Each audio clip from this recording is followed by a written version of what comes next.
વડોદરામાં વહીવટીતંત્ર સામે ધારાસભ્યનો મોરચો. પડતર પ્રશ્નો ન ઉકેલાતા 3 ધારાસભ્યોએ જિલ્લા સંકલન બેઠકનો બહિષ્કાર કર્યો. વડોદરા જિલ્લા વહીવટીતંત્રને ચૂંટાયેલા લોકપ્રતિનિધિઓ વચ્ચેનો ગજગ્રાહ ચરમસીમાએ પહોંચ્યો છે, જેના પડઘા ગાંધીનગર સુધી પડ્યા છે.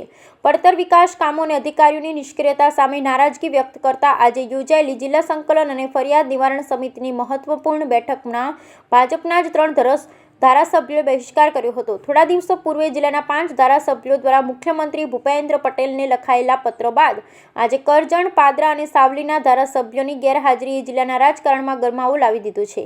આ વિવાદની વિગત મુજબ અગાઉ 5 ધારાસભ્યોએ સામૂહિક રીતે મુખ્યમંત્રીને પત્ર લખી વહીવટીતંત્રની કાર્યશૈલી સામે ગંભીર સવાલો ઉઠાવ્યા હતા.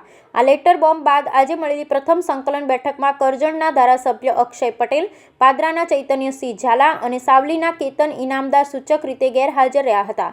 બીજી તરફ ધારાસભ્ય શૈલેષ મહેતા અને સાંસદ હેમાંગ જોશી અલગ બેઠકો યોજી હોવાનો અહેવાલ છે. સાવલીના ધારાસભ્ય કેતન ઇનામદારે આ અંગે સ્પષ્ટતા કરતા જણાવ્યું હતું કે જ્યાં સુધી જૂના અને મંજૂર થયેલા કામો પૂર્ણ કરવામાં નહીં આવે ત્યાં સુધી તેઓ આવી બેઠકોમાં હાજરી આપશે નહીં. વહીવટીતંત્ર સામે બાયો ચડાવતા ધારાસભ્ય કેતન ઇનામદારે ટેલિફોનિક વાતચીતમાં આક્રોશ વ્યક્ત કરતા જણાવ્યું હતું કે સંકલન બેઠક હવે માત્ર એક ઔપચારિકતા બનીને રહી ગઈ છે. તેમણે ઉમેર્યું હતું કે એકના એક પ્રશ્નો વારંવાર રજૂ કરવા છતાં ને તેનું નિરાકરણ ન આવતું હોય તો માત્ર જવાબો સાંભળી ઘરે પરત ફરવાનો કોઈ અર્થ નથી. પ્રજાકીય કામો અટવાઈ પડતા હોવાથી લોકપ્રતિનિધિઓમાં વહીવટીતંત્ર પ્રત્યે ભારે રોષ જોવા મળી રહ્યો છે અને આ ઘટનાએ વહીવટી પાંખ અને ચૂંટાયેલી પાંખ વચ્ચેના સંકલનનો અભાવ છતો કર્યો છે. સંકલન સમિતિની અંદર અગાઉ સંકલનના પણ પ્રશ્નોનું હજુ નિરાકરણ નથી આવ્યું અને આ પ્રશ્ન સંકલન સમિતિ એટલી મહત્ત્વની બેઠક હોય છે કે એ દર મહિનાના 3જા શનિવારે આ સંકલન સમિતિની બેઠક થતી હોય છે. તમામ વિસ્તારના ધારાસભ્યશ્રી અને સંસદ સભ્યશ્રી અને જિલ્લા પંચાયતના પ્રમુખશ્રીથી માંડીને તમામ હોદ્દેદારો ત્યાં ઉપસ્થિત હોય છે.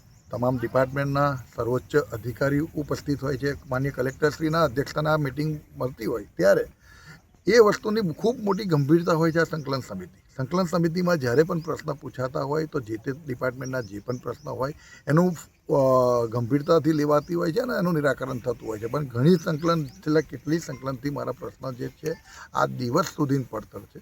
એનું કોઈ નિરાકરણ પણ નથી આવ્યું, નથી એવા કોઈ પ્રયત્ન પણ થયા કે એનું નિરાકરણ આવે. તો પછી આ સંકલન જો એક ફોર્માલિટી હોય તો આ ફોર્માલિટીનો ભાગ બનવા હું નથી માગતો. આ સંકલનનો માત્ર ને માત્ર એટલા માટે જ હું આ સંકલનમાંનો એક ભાગ બનવા નથી માગતો કે હું મેસેજ એવો આપવા માગું છું કે સંકલન સમિતિને ખૂબ ગંભીરતાથી લે અને આવનારી ફરી સંકલનની અંદર એને ફોર્માલિટી તરીકે નહીં પણ એક મહત્વની બેઠક તરીકે લેવાય એના માટેનો એક મેસેજ. આપ એકલા કે જિલ્લાના તમામ ધારાસભ્યો હાજર નથી? જિલ્લાના અમારા 4 ધારાસભ્ય મિત્રો સાથે વાત નથી થઈ. આ તો તમારા મીડિયાના મિત્રોએ મને પૂછ્યું કે આજે સંકલનમાં જવાના છો તો મેં કીધું હું સંકલનનો આજે ભાગ બનવાનો નથી. તેના ઉપરથી આ પ્રશ્ન ઉપસ્થિત થયો છે.